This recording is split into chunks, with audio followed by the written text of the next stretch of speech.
नमस्कार, स्वागत है आपका न्यूज 18 पर। प्रयागराज से लाइव मैं हूं आपके साथ मेनका चौधरी। प्रयागराज महाकुंभ को लेकर, आस्था के सबसे बड़े संगम को लेकर काउंटडाउन शुरू हो चुका है। कल प्रयागराज महाकुंभ 2025 में आस्था की पहली डुबकी लगनी है पौष पूर्णिमा के मौके पर, जिसके लिए बहुत ही अद्भुत अलौकिक तैयारी की गई है। दूर दूर से आने वाले श्रद्धालुओं में भी वो उत्साह गजब का नजर आ रहा है। इसी पर दिखाते हैं आपको ये रिपोर्ट। गोरे गोरे अंग में भूत रमा है, गोरे गोरे अंग में भूत रमा, गोरे गोरे अंग में भूत रमा, अकड़ बम बम बम बम बम बम बम। दुनिया के सबसे प्राचीन और सबसे विशाल सांस्कृतिक समागम की सोमवार से शुरुआत हो रही है। संगम नगरी प्रयागराज में जिसकी तैयारियां पूरी हो चुकी हैं। 13 जनवरी से शुरू हो रहा ये समागम 26 फरवरी तक चलेगा।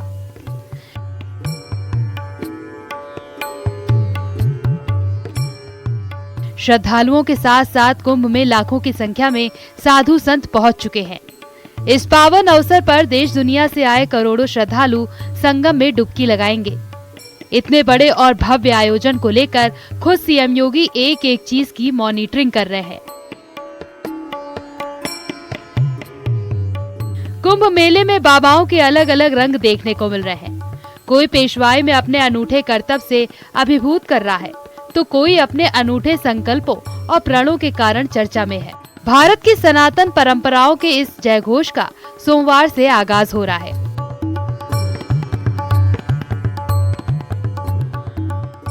कल से शुरू हो रहे इस दिव्य, भव्य और डिजिटल महाकुंभ में इस बार 40 करोड़ से ज्यादा श्रद्धालु आस्था की डुबकी लगाने वाले हैं। सबसे बड़ी बात यह है कि जो महाकुंभ है ये केवल एक आयोजन नहीं है, बल्कि सनातन गौरव और गर्व का एक महा आयोजन है, एक महासमागम है। जिसको सनातन धर्म के गौरव और गरिमा को देखना हो तो वह कुंभ का दर्शन करे, कुंभ में आकर के अवलोकन करे। देश दुनिया के कोने कोने से साधु संतों का महाकुंभ में जमावड़ा लग चुका है। सभी अखाड़ों का अब छावनी में प्रवेश भी हो चुका है। कुल 13 अखाड़े हैं, 7 शैव अखाड़े हैं, 3 वैष्णव अखाड़े हैं और 3 जो है वो उदासीन परंपरा के अखाड़े हैं। और उदासीन परंपरा में बड़ा उदासीन, नया उदासीन और निर्मल अखाड़ा है। तो ये जो अखाड़ा है ये बड़ा उदासीन है। अब तक 12 अखाड़ों की पेशवाई निकाली जा चुकी है और ये 13वां जो अखाड़ा है ये इसकी पेशवाई निकाली जा रही है। यानी कि श्री पंचायती अखाड़ा जो है वो बड़ा उदासीन निर्वाण, यानी कि इसके जो नागा सन्यासी हैं वो जो है निर्वाण कहे जाते हैं। ये देखिए छोटे छोटे बच्चे हैं जो हनुमान जी बने हैं। बेटा ये बताइए क्या बने हुए हैं आप? हनुमान जी बने हैं। कहाँ जा रहे हैं आप लोग? सूरत शाही में। अच्छा कहाँ जा रहे हैं आप बताइए? शाही में शाही में जा रहे हैं। अच्छा लग रहा है आपको?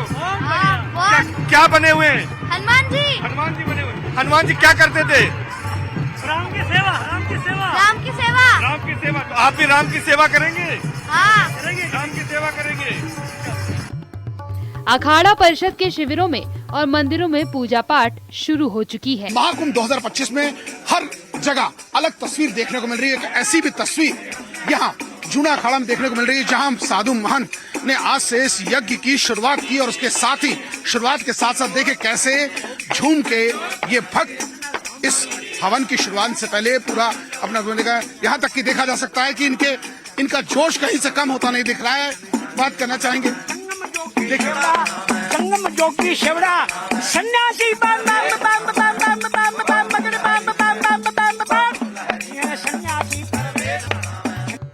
साधु सन्यासियों के लिए महाकुंभ आध्यात्म का एक ऐसा उत्सव है जहां अलग अलग संस्कृतियों का भी संगम होता है। तभी तो महाकुंभ का उत्सव सनातन संस्कृति का सबसे अभूतपूर्व उत्सव कहा जाता है।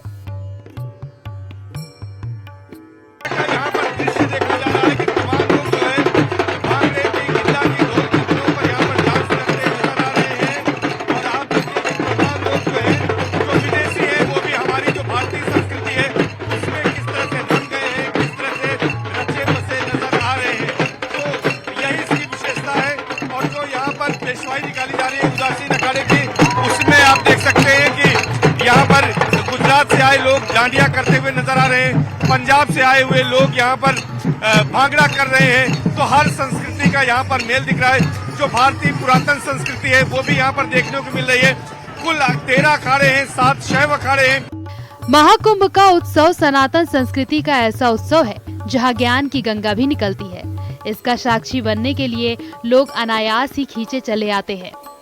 IIT मुंबई से ग्रेजुएट अभय सिंह ने एरोस्पेस और एरोनॉटिकल इंजीनियरिंग से पढ़ाई करने के बाद संन्यास ले लिया।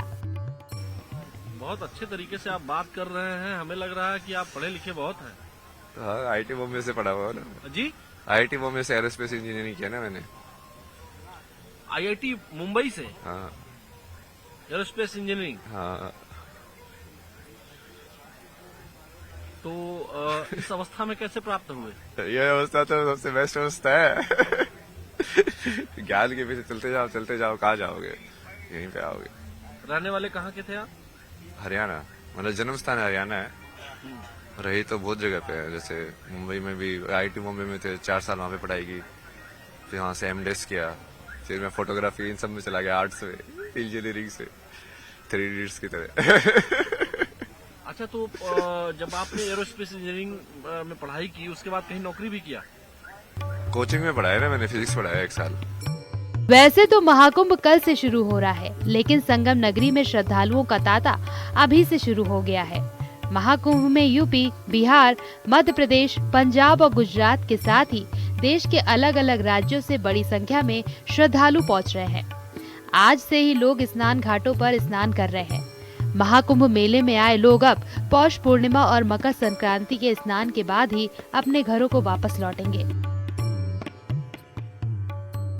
तमाम ऐसे श्रद्धालु भी यहाँ पर पहुंच रहे हैं जो न केवल यहाँ पर पौष पूर्णिमा पर स्नान करेंगे, बल्कि यहाँ पर जो तंबू बने होते हैं संगम की रेत पर, उन तंबुओं में यहाँ पर वो कल्पवास भी करेंगे। कुछ लोगों से बातचीत भी करते हैं। बाबा, कहाँ से आए हैं आप? जयपुर से आए हैं। हाँ जी। तो किस तरह की व्यवस्था यहाँ आपने देखी? बहुत बढ़िया बहुत व्यवस्था। बढ़िया। कल से यहाँ पर महाकुंभ का आगाज हो जाएगा, लेकिन आप यहाँ पर आए हैं, आज ही बहुत भीड़ हो गई, लोग स्नान कर रहे हैं घाटों पर। कैसे इंतजाम है घाटों पर सरकार के? एकदम बहुत बढ़िया, बहुत बढ़िया।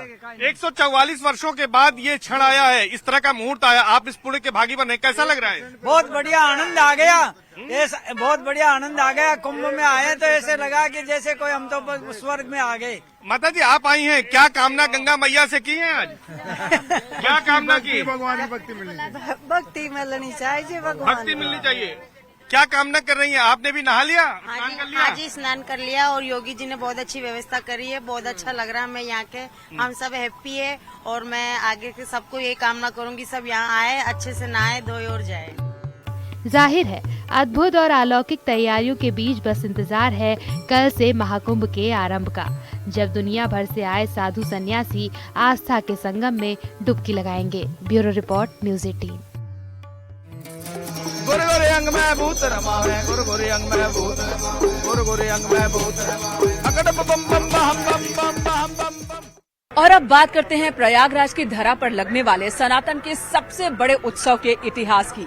मुगलों से लेकर अंग्रेजों तक सब में इस सनातन के उत्सव का, इस एनर्जी का और संतों के समागम का खौफ था, लेकिन इसे रोकने की हिम्मत कोई नहीं कर पाया।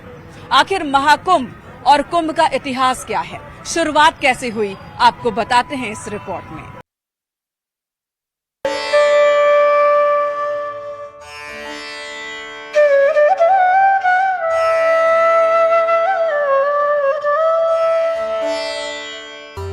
महाकुंभ भारतीय संस्कृति, अध्यात्म और आस्था का प्रतीक। हर 12 साल में होने वाला ये मेला न केवल एक धार्मिक आयोजन है, बल्कि भारत की पौराणिक परंपराओं और आध्यात्मिक विरासत का उत्सव है।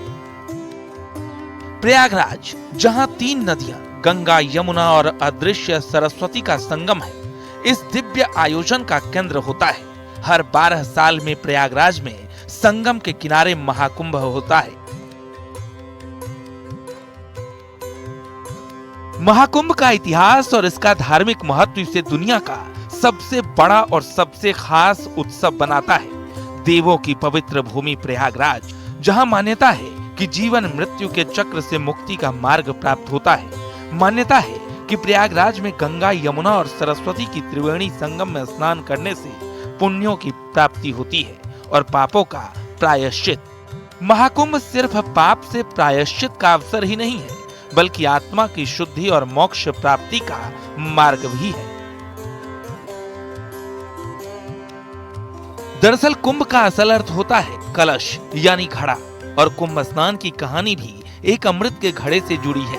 पौराणिक मान्यताओं का अनुसार जब दुर्वासा ऋषि के श्राप की वजह से देवता कमजोर हो गए थे, तो राक्षसों ने उन्हें युद्ध में पराजित कर दिया था, जिसके बाद सभी देवता मदद के लिए भगवान विष्णु के पास पहुंचे, जिसके बाद भगवान विष्णु ने उन्हें समुद्र मंथन करने को कहा। इसके बाद भगवान विष्णु के कहने के अनुसार देवताओं ने राक्षसों के साथ मिलकर अमृत की प्राप्ति के लिए समुद्र मंथन करने की संधि रखी।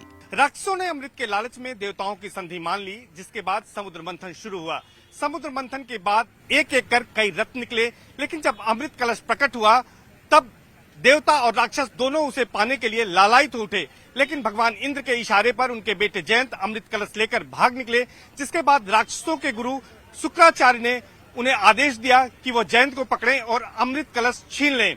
राक्षसों ने जयंत का पीछा किया, जयंत को पकड़ लिया, लेकिन जयंत को पकड़ने के बाद अमृत कलश हासिल करने के लिए देवताओं और असुरों के बीच 12 दिन तक युद्ध चलता रहा।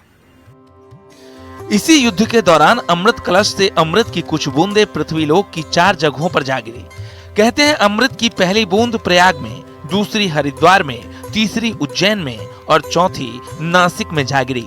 यही वजह है कि इन चारों स्थान पर कुंभ मेले का आयोजन किया जाता है। कहते हैं जब जयंत अमृत कलश लेकर उड़ा था तो वो 12 दिनों में स्वर्ग पहुंचा था, और शास्त्रों के मुताबिक देवताओं का एक दिन पृथ्वी लोक में 1 साल के बराबर होता है।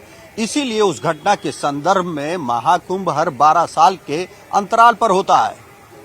सनातन काल से चली आ रही आस्था की ये डुबकी आजादी के पहले भी इसी तरह से लगती थी। मुगल राज के समय भी कुंभ में हजारों की संख्या में लोग पहुंचते थे।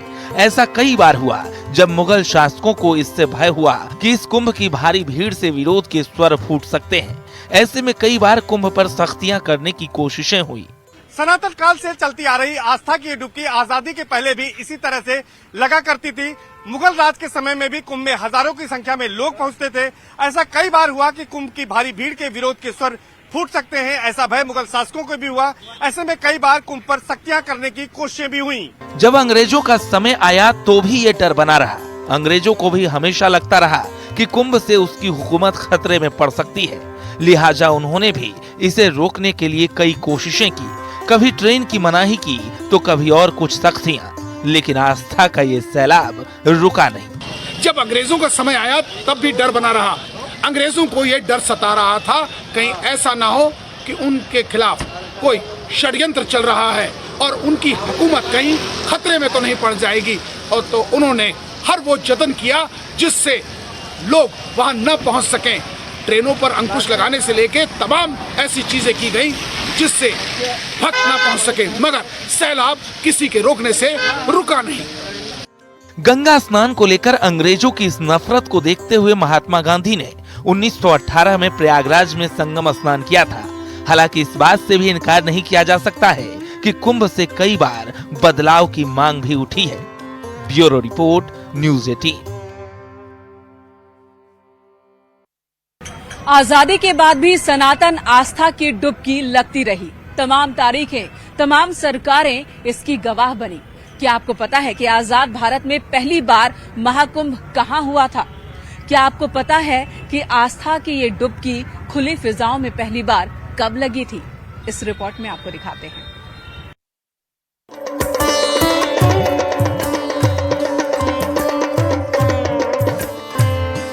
सनातन काल से चली आ रही ये परंपरा आजादी के पहले और आजादी के बाद भी जारी है। वैसे भी महाकुंभ आध्यात्मिक ज्ञान, सांस्कृतिक विरासत और सामाजिक समरसता का मेल है।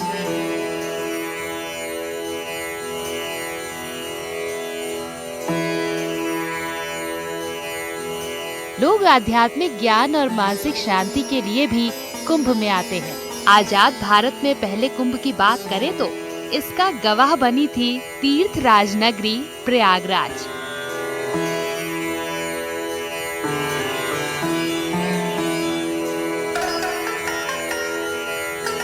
साल 1954 ये वो साल था जब भारत आजाद फिजाओं में सांस ले रहा था और महीने पहले इस कुंभ के आयोजन की तैयारियां शुरू कर दी गई थी। इस कुंभ में देश के पहले प्रधानमंत्री पंडित जवाहरलाल नेहरू और राष्ट्रपति राजेंद्र प्रसाद भी शामिल हुए थे। पंडित जवाहरलाल नेहरू ने मौनी अमावस्या के दिन इसी संगम तट पर स्नान किया था, लेकिन इस दौरान एक हाथी जो है वो कंट्रोल से बाहर हो गया, जिसके बाद एक बड़ा हादसा हुआ। बताया जाता है कि इस हादसे में 500 लोगों की जान चली गई थी, जिसके बाद कुंभ में हाथियों के आने पर रोक लगा दी गई। इतना ही नहीं, इसी हादसे के बाद पंडित जवाहरलाल नेहरू ने मुख्य स्नान और त्योहारों में VIPs के संगम में जाने पर रोक लगा दी थी। आजादी के बाद प्रयागराज में लगे इस कुंभ में 12 करोड़ लोग शामिल हुए थे। बात साल 1966 की है, जब 1965 में हुए कुंभ के बाद कुछ विवादों के चलते 1966 में फिर से कुंभ मेले का आयोजन प्रयाग में हुआ था। उसी समय देश में एक बड़ी घटना हुई थी। प्रधानमंत्री लाल बहादुर शास्त्री का ताशकंद में निधन हुआ था। उसके बाद तमाम राजनीतिक घटनाक्रमों के बीच इंदिरा गांधी देश की प्रधानमंत्री बनी थी और उसके बाद 25 जनवरी 1966 को इंदिरा गांधी प्रयागराज पहुंची थी और उन्होंने संगम में आकर लाल बहादुर शास्त्री की अस्थियों को विसर्जित किया था। साल 1977 में कुंभ का आयोजन आपातकाल के बाद हुआ था। उस वक्त देश में एक नई सियासी लहर चल रही थी। इंदिरा गांधी के खिलाफ जबरदस्त माहौल था। जयप्रकाश की जनता पार्टी चर्चा में थी। इसी बीच जेपी ने कुंभ में स्नान किया। इस दौरान संतों ने जेपी के नाम पर मुहर लगाई। कई साधु सम्मेलन में इंदिरा को देश का दुश्मन बताया गया। इन संदेशों ने पूरे देश में जेपी और जनता पार्टी के पक्ष में हवा बना दी। साल 1989 में कुंभ का आयोजन ऐसे समय में हो रहा था जब देश में राजीव गांधी की सरकार को 5 साल बीत रहे थे। राजीव गांधी की सरकार कई मुद्दों पर घिरी थी। हिंदू मुस्लिम की सियासत जोर पकड़ रही थी। बताया जाता है कि इसी कुंभ से अयोध्या में राम मंदिर निर्माण का मुद्दा तेज हुआ था। इस कुंभ के आयोजन ने बीजेपी की सियासी पहचान बनाने में भी एक महत्वपूर्ण भूमिका निभाई थी। साल 2001 ये वो साल था जब कांग्रेस नेता सोनिया गांधी कुंभ मेले में पहुंची थी। इस दौरान उन्होंने गंगा में डुबकी लगाई थी। सोनिया गांधी की इस कुंभ यात्रा को लेकर कई सवाल भी उठे थे। हालांकि उस दौरान देश में एनडीए की सरकार थी। कई लोगों ने यह तर्क दिया कि सोनिया गांधी ने अपने एंटी हिंदू की इमेज को बदलने के लिए गंगा में आस्था की डुबकी लगाई है। हालांकि इस दौरान अटल बिहारी वाजपेयी समेत कई नेता भी कुंभ के आयोजन में पहुंचे थे। साल 2013 में भी प्रयागराज कुंभ का गवाह बना। ये वो दौर था जब गुजरात के सीएम नरेंद्र मोदी देश की सियासत में अपनी एक नई पहचान बना रहे थे। यूपीए सरकार को लेकर देश में जबरदस्त विरोध था। इसी बीच कुंभ से नरेंद्र मोदी के नाम को संतों ने प्रोजेक्ट कर दिया था। समय ने करवट ली और साल 2019 में प्रयागराज में हुए अर्ध कुंभ में नरेंद्र मोदी बतौर प्रधानमंत्री शामिल हुए।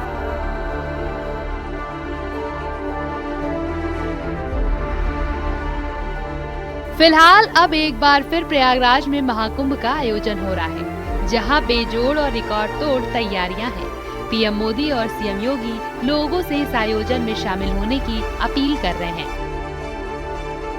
Bureau report, news 18। संगम नगरी में लगा श्रद्धालुओं का तांता। देश के हर हिस्से से बड़ी संख्या में पहुंचे श्रद्धालु पौष पूर्णिमा पर संगम में करेंगे स्नान। महाकुंभ में पहुंचे मसानी गोरख उर्फ आईआईटी बाबा। टेंट के बाहर पाइप पर बैठकर मुस्कुराते दिखे आईआईटी बाबा।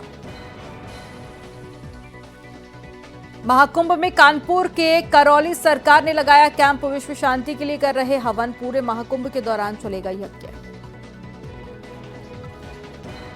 महाकुंभ को लेकर वाराणसी में निकाला गया रोड शो। यूपी पर्यटन विभाग ने निकलवाया रोड शो। हाथों में पोस्टर लेकर सड़क पर उतरे सैकड़ों लोग। महाकुंभ में अलर्ट मोड पर अग्निशमन विभाग। 100 से ज्यादा हाईटेक वाहन सेक्टर 11 से लेकर सेक्टर 20 तक मुस्तैद। एटीएस के जिम्मे महाकुंभ की सुरक्षा व्यवस्था। हर स्तर पर की गई हाईटेक तैयारी। चप्पे चप्पे पर एटीएस की पैनी नजर। महाकुंभ में तैनात सीआरपीएफ कर्मियों ने कसी कमर। सड़क से लेकर ऊंची इमारत तक कड़ा पहरा। पुलों की सुरक्षा का जिम्मा सीआरपीएफ के कंधों पर। महाकुंभ में घुड़सवार पुलिस ने भी संभाला मोर्चा। संगम की रेती से लेकर सड़क तक घुड़सवार पुलिस वालों की तैनाती। 450 घुड़सवार पुलिसकर्मियों की लगी है ड्यूटी। महाकुंभ में सामाजिक संगठन ने लिया संकल्प। रोज 10,000 श्रद्धालुओं को करा रहे भोजन। सुबह 7 बजे से रात 11 बजे तक भोजन की व्यवस्था।